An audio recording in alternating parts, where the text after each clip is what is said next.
एक गाड़ी, चंद देगे और एक ख्वाब, एक ऐसा ख्वाब जिससे उसकी मेहनत की पहचान बना दिया गया। ये हमारा जद्दी पुश्ती एक खास रेसिपी थी वालदा की, क्योंकि वालदा कहती थी बेटा नाम में कुछ नहीं है, असल तो काम है। अस्सलाम वालेकुम नाजरीन, मैं हूँ आपकी होस्ट आसिया खान। आप देख रहे हैं आज़ाद डिजिटल। नाजरीन, चंद देगे और एक ख्वाब, एक ऐसा ख्वाब जिससे उसकी मेहनत की पहचान बना दिया गया। एक छोटा सा कारोबार जो इस्लामाबाद में एक सड़क किनारे एक गाड़ी से शुरू हुआ, जो बाद में हुंजा बिरयानी के नाम से मशहूर हो गया कि वो बिरयानी जो है इतनी जादुई बिरयानी है कि उसको खाने के लिए लोग दूर दूर से आते हैं और जो एक बार खा लेता है वो दोबारा ज़रूर आता है।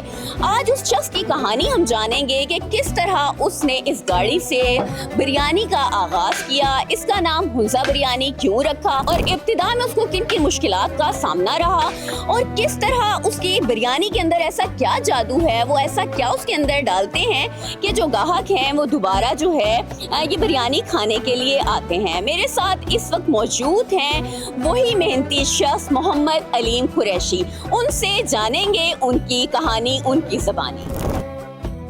मुझे जी बताइएगा कि क्या है आपकी बिरयानी में ऐसा जादू? ये असल में सब कुछ जो आता थी वो हमारी वालदा बहुत बड़ी वली खातून थी। अच्छा। तो वो दिल्ली जामा मस्जिद की थी।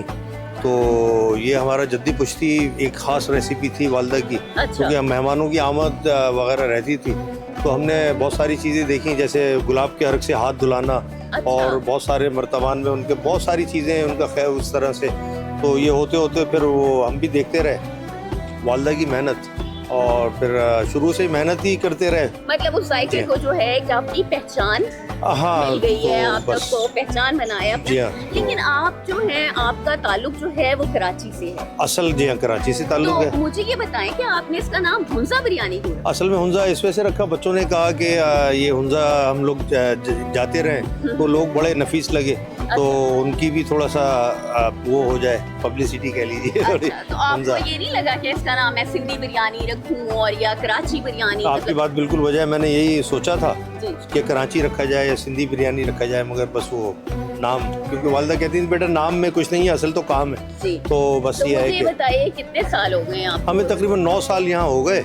इसी जगह? हाँ, इधर उधर अब जो है माशाल्लाह प्रॉपर जगह ले लिए। अच्छा। बहुत ज़बरदस्त। ब्लैक हॉर्स प्लाजा में दुकान नंबर 8 है, फूड पांडा पे भी ज्वाइन कर गए। अच्छा। और XYZ ऑनलाइन भी सब चल रहा है। बस मेहनत नहीं छोड़ी है अपनी, मैंने आखिरी जितनी मेरी हिम्मत थी। मुझे ये बताइएगा कि किस तरह आपने इसकी इब्तिदा की, क्या ख्याल आया कि आप एक गाड़ी से जो है इसका सफ़र का आगाज़ करें? असल में मेरा एक ये बचपन से भी शौक था, जैसे मुहर्रम में हलीम बनता था तो मेरी आदत थी बचपने में मैं हलीम घोटूं, सब चीज़ें देखूं। तो मुझे कुछ नेचुरली भी इसका वो था क्रेज़, लोगों को खिलाने का भी शौक था। और यहाँ माँ ने कहा था कि बेटा कोई भी आए, भले 50 की भी खाए, 100 की भी खाए, तो यहाँ उसका कोई वो नहीं है, जो जितने की भी है कोई ऐसा फिक्स वो नहीं है हमारा। जी हाँ, तो शायद इससे भी कुछ बरकतें हैं। तो मुझे ये बताएं कि क्या मुश्किलात पेश आई? मुश्किलात तो बहुत हुई, बहुत सारे मामलात हुए, बारिश में, सर्दी में, फिर गाड़ी में प्रॉब्लम्स, ये वो, और बहुत सारे लोग यानी ये पीछे लगे रहे, तो इधर उधर होते रहे, मगर मैंने हिम्मत नहीं हारी। मतलब कभी ऐसा हुआ कि कोई मायूसी आपने देखी हो कि नहीं यार ख़त्म कर देते हैं, अब नहीं, या कारोबार नहीं चल रहा या कुछ इस टाइप का? जी हाँ, ऐसे तो थॉट ख्याल आते रहे लोग और मुतनफ़र भी करते रहे कि ये जो है कुछ नहीं कर सकते हैं, ये बिल्कुल ऐसे ही है, तो वो सिर्फ वो अल्लाह जिसको रखे उसको कौन सके। तो ये मेरे रब की सिर्फ अता है और वालदा की दुआ है। अभी आपकी जो बिरयानी है मतलब उसका क्या रेट है? जी हाँ, असल में हमारा जो रेट है बिरयानी का वो 300 का सादा है, चिकन के साथ स्पेशल 450 का है, एक शामी कबाब है काफ़ी बड़े साइज़ का 100 ग्राम का, उसके साथ फिर 550 का, इसके साथ लहसुन की चटनी, रायता।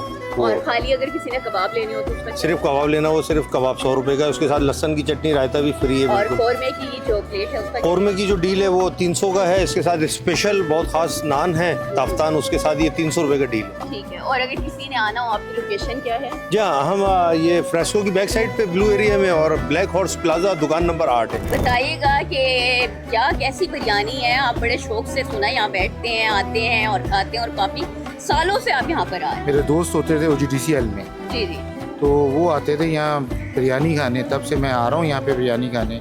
और यहाँ पे मैंने काफ़ी लोगों को, काफ़ी बड़े बड़े लोगों को यहाँ बिरयानी खाते हुए देखा है। और इनकी बिरयानी, क्योंकि मैं कराची काफ़ी अर्सा रहा, इस्लामाबाद पिंडी में मैंने बिरयानी का टेस्ट देखा नहीं है। अच्छा, बिल्कुल ऐसा ही है और इसी मुनफरिद टेस्ट की वजह से ही हम बार बार यहाँ आते हैं। हालांकि बहुत सारे रेस्टोरेंट्स हैं जहाँ बिरयानी मिलती है और बड़े अच्छे टेस्ट की मिलती है, लेकिन इनका जो टेस्ट है वो बाकियों से डिफरेंट है और एक यूनिक है, डिलीशियस है, और जो एक दफ़ा खाता है वो कहता है कि मैं वापस आऊँ और इसको दोबारा खाऊं। जादू बिरयानी। जादू बिरयानी बेसिकली। ज़बरदस्त, बहुत आला, बहुत स्पाइसी, बिल्कुल सिंधी बिरयानी। नाज़रीन, देखा आपने कि मोहम्मद अलीम कुरैशी ने कहा कि किस तरह उन्होंने मेहनत की और किस तरह वो आज इस मकाम पे पहुँचे हैं कि उन्होंने एक छोटा सा सेटअप भी अपना बना लिया है जहाँ पर लोग आते हैं, बैठते हैं, खाते हैं और दोबारा फिर आते हैं। नाजरीन, इनको देख के, इनसे मिलकर ये ख्याल आता है कि कोई भी काम छोटा बड़ा नहीं होता। अगर आपकी मेहनत और लगन उसमें शामिल है तो आप हमेशा उसमें कामयाब होंगे। उम्मीद है नाजरीन आज का ये प्रोग्राम आपको पसंद आया होगा। इंशाल्लाह नए प्रोग्राम में नए मौजू के साथ फिर हाजिर होंगी। तब तक के लिए अल्लाह हाफिज़।